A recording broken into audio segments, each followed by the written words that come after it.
de l'ameublement haut de gamme et design. Il en est question aujourd'hui sur ce plateau, puisque c'est le leader mondial que l'on reçoit, il est français. Bonjour Guillaume Demullier. Bonjour. Vous êtes président du directoire de Roche-Beaubois. Merci de nous faire l'honneur d'être sur ce plateau. Alors, les résultats. Alors, on a eu le chiffre d'affaires fin janvier, donc pour 2023, croissance de 6% à change constant, 429 millions. C'était plus que l'objectif annoncé de 425 millions. Contrat rempli donc pour les ventes. Absolument. Absolument. C'est encore une année record. Pour mémoire, notre chiffre d'affaires, quand on s'est introduit en bourse, c'était autour de 250 millions en 2018. 2018, oui. Voilà, donc le parcours en termes de volume, il a été fort. On a eu effectivement des effets particulièrement marqués post-Covid, mais on a réussi à conserver ces niveaux de volume. C'est-à-dire que ça n'a pas été un feu de paille, ça a été une croissance qu'on a réussi à installer grâce à notre développement aux États-Unis, grâce à notre développement international, grâce aux investissements qu'on a fait, on y reviendra probablement. Donc, on a effectivement 2023 qui a été une belle croissance. On a eu aussi nos fournisseurs qui ont su accompagner la hausse des volumes. On a réussi à avoir plus 7% sur le dernier trimestre en livraison, puisque chez nous, dans notre business model, on a à la fois les prises de commandes et les livraisons. Il y a à peu près un décalage de 3-4 mois entre les prises de commandes et les livraisons. Donc c'est deux indicateurs qu'on suit évidemment de très près. Le chiffre d'affaires, il est reconnu au moment de la livraison, mais on est capable aussi d'anticiper grâce aux prises de commandes, ce que vont être les prochains mois, à condition que nos fournisseurs soient capables de fabriquer au bon rythme. Et là, on a démontré qu'on était capable de gagner un petit peu de temps, de réduire légèrement les délais entre commandes et livraison, et qu'aujourd'hui, nos fournisseurs, ils ont absorbé cette augmentation du volume, et on est dans un système qui est hyper dynamique et hyper rapide en termes de production. Oui, avec les commandes, c'est le volume d'affaires sur lequel vous communiquez. Alors c'est vrai que sur cette année 2023, il y avait un petit ralentissement au troisième trimestre et c'est vraiment reparti au quatrième trimestre, une fin d'année en fanfare. Comment est-ce que vous l'expliquez? Justement, par l'accélération des livraisons et notre capacité à bien livrer, à bien fabriquer sur la dernière partie de l'année. Je prends un exemple très simple. On va livrer nos clients, on va livrer, sauf exception, des affaires complètes. C'est-à-dire que si vous commandez une lampe, une table de repas, des chaises et un tapis, on va attendre d'avoir tout reçu pour livrer le client. Et donc, le délai entre commande et livraison, c'est le délai du fournisseur le plus lent, finalement, ou le moins rapide, selon la façon de voir les choses. Et il est vrai qu'en 2021-2022, on a eu plusieurs fournisseurs de chaises qui étaient, qui étaient plus compliqués en termes de délai. Et donc, on n'a pas pu livrer à un rythme tout à fait normal. Rien de catastrophique, On était passé d'une moyenne en Europe autour de 3 mois, 1 semaine, à un peu plus de 4 mois. Mais le fait de revenir en ligne à cet objectif de 3 mois entre la commande et la livraison en Europe, ça nous a permis d'avoir une croissance et de dégonfler un peu nos portefeuilles et de revenir à un niveau normatif de portefeuille. Alors, on a encore 130 millions de portefeuilles à la fin de l'année 2023, le portefeuille de commandes, oui, pardon, à la fin de l'année 2023, qui vont constituer nos chiffres ou qui constituent notre chiffre de début 2024. Mais voilà, les niveaux dans lesquels on était en 2022, à plus de 170 millions, ce n'était pas normatif. On avait trop de marchandises dans nos dépôts et on avait des délais qui n'étaient pas complètement à l'objectif. Donc aujourd'hui, on est revenu à l'objectif, ce qui nous permet, avec un volume d'affaires qui est à l'équilibre entre 2022 et 2023, ce qui, dans un contexte plus difficile pour l'ameublement, où on voit certains concurrents qui souffrent beaucoup, reste évidemment très résilient, mais avec des prises de commandes en ligne, on réussit à générer de la croissance grâce à cet effet sur les délais de livraison. Alors les délais qui sont raccourcis, les producteurs qui fabriquent plus vite, ça veut dire qu'ils peuvent fabriquer plus? Oui, parce qu'ils se sont adaptés en fait eux aussi, c'est-à-dire qu'on est passé d'un écosystème Roche-Beaubois qui, avec les franchisés, faisait autour de 400 millions de volume d'affaires par an, à un écosystème qui est au-delà de 600 millions. Donc il y a eu des capacités qui sont accrues, il y a eu des nouveaux fournisseurs qui sont entrés. Alors, ça reste honnêtement assez miraculeux qu'on ait réussi à maintenir, même dans cette période d'énorme croissance post-Covid, des niveaux de délai tout à fait corrects. Parce que nos fournisseurs, ce sont des partenaires de 20 ans, 30 ans qu'on connaît bien. Délai correct. Je veux dire, de passer de 3 mois en moyenne à 4 mois, je ne pense pas qu'il y ait eu des gros impacts sur nos clients. On a certains de nos concurrents qui étaient passés de 3 mois à 12 ou 18 mois. Là, ça a évidemment un impact sur les volumes, ça a un impact sur votre prise de décision de passer votre commande si vous savez que vous serez livré au-delà d'un an, d'être livré en 3 ou 4 mois. Le plus vite est toujours le mieux, évidemment, surtout quand nos clients sont décidés, ils vont être livrés au plus vite, mais c'est normal. Mais voilà, on a réussi à accompagner la croissance avec les fournisseurs de façon tout à fait satisfaisante. Et vous maintenez que l'environnement économique va rester défavorable cette année encore? Alors, c'est compliqué. On fait, encore une fois, on a fait une année 2023 en prise de commande sur nos magasins en propre à moins 1%, moins 1,5%, globalement en ligne. Donc, on ne peut pas dire qu'on a été extrêmement défavorable.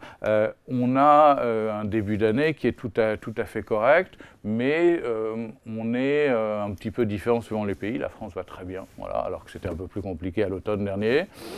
Les États-Unis vont bien, le Canada va très bien. Voilà, c'est difficile. On a plus de variations d'un mois sur l'autre. On sent un peu plus des clients qui ont un peu moins de confiance. Et puis, on a un effet mécanique qui est celui des taux d'intérêt. C'est-à-dire que on fait 35% de notre chiffre d'affaires aux États-Unis, c'est notre premier marché, c'est le plus rentable. On garde des niveaux qui sont excellents aux États-Unis. La consommation aux États-Unis, elle est assez dépendante des taux d'intérêt. Le nombre de transactions immobilières, c'est... Encore une fois, on ne refait pas uniquement son mobilier quand on déménage. Au contraire, d'ailleurs, si on ne déménage pas, on peut être tenté de refaire tout son décor. Donc, on n'est pas comme les cuisinistes qui, eux, sont directement touchés ou liés au marché de l'immobilier. Mais il y a forcément quelques clients qui, quand ils déménagent, vont avoir besoin de mobilier, vont venir chez nous. Ceux-là, on les voit un peu moins quand on est à moins 25% ou moins 30% de transactions immobilières. Donc, l'environnement global, il est plutôt moins favorable, mais on est là pour répondre aux clients, on est là pour avoir des collections qui sont très attractives, on a la force de nos produits, on continue à investir de façon massive en publicité. En 4 ans, on a fait plus 48% d'investissement publicitaire. Donc voilà, donc on est aussi là pour gagner des parts de marché, même dans un environnement global qui est peut-être moins favorable. Donc l'objectif de chiffre d'affaires 2024, ce sera... Alors on ne communique pas sur un objectif de chiffre d'affaires, hélas. Mais voilà, l'objectif c'est de faire aussi bien que le record de 2023. Donc au moins 429. Et peut-être mieux. Si on regarde le volume d'affaires, vous avez parlé d'un recul de moins 1,5% dans les magasins en propre, c'est un petit peu plus dans les franchises, je crois. Pourquoi ? Oui. Alors, il y a plusieurs raisons. Il y a le fait que la Chine a été un peu plus touchée par le recul. On est autour de moins 10% en Chine sur l'année. Il y a beaucoup de franchises là-bas. Alors voilà, c'est uniquement de la franchise en Chine. On a 25 magasins en Chine, uniquement en franchise. On a fait à peu près moins 10% en 2023 sur les magasins chinois, alors, sachant que c'est après un plus 120% en 2 ans.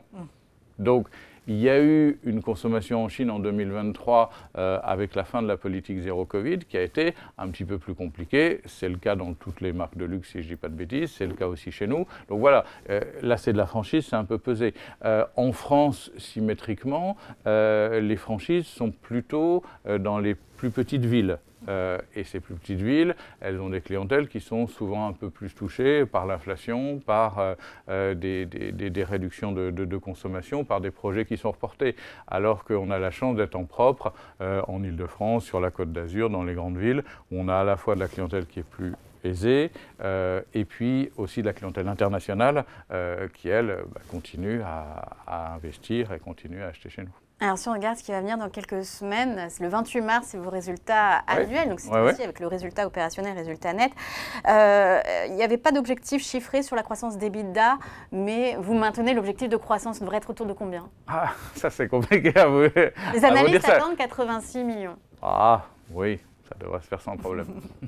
Et au niveau de la marge, parce qu'on était à 22,5 au premier semestre, mais est-ce qu'il y a des effets un peu comme dans d'autres entreprises du luxe où c'est un peu plus prononcé au premier trimestre et on baisse un peu la marge? Oui, un petit peu, mais on devrait être vraisemblablement assez similaire au niveau de pourcentage d'EBITDA de ce qu'on a vu l'année dernière en marge opérationnelle. En marge brute, on a plutôt des effets positif, récurrent depuis plusieurs années, et c'est pour une raison très simple, c'est une question de mix géographique. C'est-à-dire qu'on est mieux margé aux États-Unis, Canada qu'en Europe et en France, parce qu'on a un positionnement qui est très haut de gamme, qui confine au luxe, et donc plus notre part de chiffre d'affaires faite aux États-Unis, Canada est élevée dans le mix, plus la marge brute augmente. Elle ne descend pas ailleurs, mais mécaniquement, on a effectivement une marge brute qui tend à augmenter chaque année grâce à cet effet. Et ça reste une marge opérationnelle confortable, en tout cas, si c'est au-dessus de 20%, on sera autour de 22%. Oui, ça reste très confortable. C'est lié à l'industrie du luxe, à des facteurs que vous avez mis en place pour justement préserver la rentabilité? Alors, il y a une chose, c'est qu'on a des niveaux de marge brute qui sont entre 60 et 61%, donc qui sont relativement confortables, grâce en particulier aux États-Unis, qui sont au-delà de ça, et qui nous tirent vers le haut. On est plus abordable, entre guillemets, en France et en Europe. Et puis ensuite, on travaille sur l'ensemble de nos coûts. On a une structure de coûts qui est très variable, c'est une grande force du business model, c'est-à-dire que nos vendeurs sont payés essentiellement à la commission, donc c'est une charge variable. La livraison client, elle est aussi variabilisée. Les designers sont payés en fonction du succès et donc avec un pourcentage. Donc ce qui fait que, comme on a peu de charges fixes, quand on dépasse les points morts de nos magasins en propre, on a un effet de rentabilité qui est très fort. Et c'est une des raisons pour lesquelles on a eu une très forte augmentation aussi de la rentabilité dans ces dernières années, parce qu'on a su s'éloigner des points morts et on a su faire plus de volume et se concentrer sur des magasins en propre à gros volume. Et pourtant, les producteurs vont peut-être aussi augmenter encore leur prix parce qu'il y a aussi une inflation toujours. Alors, il y a eu une inflation qui a déjà répercuté des matières premières. Il y a eu une inflation qu'on a su répercuter. Alors, encore une fois, on a travaillé main dans la main avec les fournisseurs pour les accompagner dans des périodes où effectivement les matières premières, l'énergie, la main-d'œuvre, c'était des choses très tendues. En 2023, par exemple, on n'a aucun effet prix dans notre chiffre d'affaires. Que du volume. Que du volume. Parce qu'on a accompagné les fournisseurs beaucoup en 2021-2022. En 2023, on a été beaucoup moins réceptif à les demandes d'augmentation de prix, puisque on est sur des stabilisations. Je ne dis pas que les prix des matières premières sont redescendus au niveau pré-guerre en Ukraine ou pré-Covid, mais ils se sont stabilisés. Donc on a été capable aussi de stabiliser nos prix. Après, on a aussi la chance, quand il y a des augmentations fournisseurs, d'être capable de les répercuter dans les prix de vente. Et c'est ce qu'on a fait en 2021-2022. C'est pour ça que nos marges brutes sont restées les mêmes. Oui, vous avez un pricing power. Vous avez investi aussi parce que, alors il y a une hausse de dette sur le premier semestre, mais c'est lié à une ligne de crédit que vous avez tirée de 10 millions et c'était des dépenses d'investissement, donc c'était dans quoi? Alors 2023, c'était aussi l'année record en CAPEX parce qu'on avait des niveaux de trésorerie très élevés. Donc on a au-dessus de 70 000. Voilà, exactement. Donc on a payé beaucoup de dividendes à nos actionnaires et on a aussi investi, puisque avoir des réserves de cash très importantes, ça ne sert pas à grand-chose en vrai. En avoir un peu, c'est bien, en avoir énormément, ça ne sert pas à grand-chose. Donc on a beaucoup investi, on a racheté 13 magasins franchisés en France, dans le nord de la France et à Rennes. On a également beaucoup ouvert des nouveaux magasins aux États-Unis. On a eu 5 ouvertures aux États-Unis, en Californie, en Floride. En propre, bien sûr, oui, qui sont des magasins dans des emplacements très premium. À Denver, par exemple, on n'était pas jusque-là. On a pris l'emplacement d'Hermès à Denver, donc très beau magasin qui démarre très fort. On On a développé aussi la Californie, le nord de Los Angeles, où on était peu présent. On était très présent de Los Angeles à San Diego, mais pas au nord de Los Angeles, donc on a ouvert 2 nouveaux magasins. On a ouvert Naples sur la côte ouest de la Floride. On a aussi ouvert à Bâle, en Suisse. Et puis on a ouvert, plus proche de nous, un magnifique magasin sur la place Masséna à Nice. Emplacement extraordinaire, magasin extraordinaire, qui là aussi tire la marque vers le haut. Et donc on a aussi un effet de premiumisation de notre réseau. On a beaucoup de magasins qui ont toujours été très premium, mais on en avait quelques-uns qui étaient un petit peu moins premium. Et l'idée, c'est partout dans les grandes villes, on veut des magasins qui soient au niveau de la marque. Je prends un autre exemple, c'est 2022, mais c'est proche de nous. Barcelone et Madrid, on est passé de zones résidentielles à des emplacements premium. On est près de l'Avenida Diagonal à Barcelone. On a fait plus de 70% en volume. Donc, ça fonctionne. Quand on est déjà extrêmement bien placé, comme à Genève, rue du Rhône, on ne peut peut-être pas faire grand-chose pour être encore mieux, mais il y a un certain nombre de villes où on est capable de faire mieux. Donc, ces investissements, c'est à la fois des rachats de franchisés, qui sont immédiatement relutifs, qui amènent tout de suite du chiffre d'affaires et de l'EBITDA, puisque ce sont des magasins qui fonctionnent déjà et qu'on va encore développer. C'est des nouveaux magasins et on se concentre évidemment sur les États-Unis ou sur les grandes villes européennes. Et puis, c'est également de la premiumisation du réseau, c'est-à-dire des magasins qu'on va déplacer quand c'est nécessaire vers des emplacements encore meilleurs pour être partout à l'image de la marque. Dans vos ventes, parce que vous êtes aussi vous êtes éditeur de meubles, du coup vous avez des collections. Est-ce qu'il y a des effets collection justement dans le chiffre d'affaires, des variations selon que ça marchait plus ou moins bien et aussi selon les produits, que ce soit un classique, le canapé Mahjong ou alors justement un canapé de collection? Est-ce que vous allez marger plus ou moins sur ce produit? Alors, sur les succès des collections, il n'y a jamais d'effet extrêmement rapide. Évidemment, on travaille, on a 2 congrès par an où on va présenter des nouveaux produits, on travaille à toujours être dans les tendances, à toujours présenter des nouvelles choses, à même devancer souvent les tendances. La créativité chez Roche-Beaubois, c'est quelque chose d'essentiel, ça fait partie de l'ADN de la marque. Parfois, on est même presque obligé de freiner la créativité de Roche-Beaubois tellement elle est extraordinaire. Donc, on va introduire 2 fois par an des nouveaux produits. Mais le principe, c'est que ces nouveaux produits, ils vont remplacer dans les magasins des produits qui sont soit en fin de vie, soit qui marchent un peu moins bien, mais on va toujours garder ceux qui fonctionnent bien. Et donc, on va renouveler peut-être 20% de la surface d'un magasin à chaque collection. Donc 80% restent là, et c'est les 80% évidemment qui génèrent le plus de commandes clients et donc ils fonctionnent le mieux. Donc il n'y a pas comme dans la mode des effets où une collection, l'automne-hiver a marché formidablement, on a fait plus de 20%. Nous, c'est des choses qui sont beaucoup plus linéaires. Il faut continuer, et c'est essentiel, à travailler à renouveler nos best-sellers, mais les best-sellers, ils sont là et ils restent là, bien évidemment. Et vous prenez les bons côtés du secteur du luxe. Si on parle du cours de l'action, depuis quelques temps, alors on avait atteint les 54 €, même 55 € avant la fin de l'année, et puis c'est redescendu, il y a eu pas mal de prises de bénéfices en début d'année.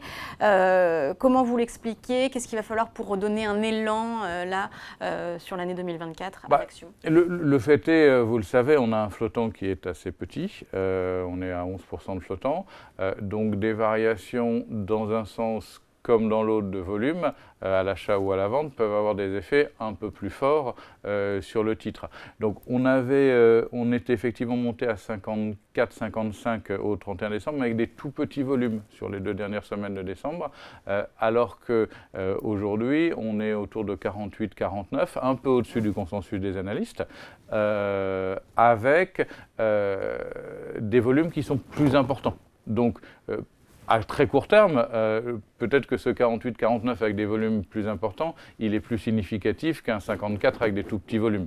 Donc voilà. Et l'autre chose, comment on va faire monter l'action? Évidemment, en continuant à avoir du succès, en continuant à se développer, en continuant à ouvrir des magasins, et puis on espère pouvoir annoncer aussi de bonnes nouvelles dans les prochains mois. En tout cas, rendez-vous le 28 mars pour vos résultats annuels. Donc cette fois-ci, on connaîtra l'EBITDA et peut-être des objectifs. Quand est-ce qu'on aura les objectifs de l'année 2024 ? On donne d'habitude les objectifs de l'année 2024 après les résultats du premier semestre. D'accord. Ah oui, je sais. En tout cas, un peu patient. Merci beaucoup à Guillaume Demullier d'avoir été Merci avec nous, un président du directoire de Roche Beaubois. Merci encore. Merci.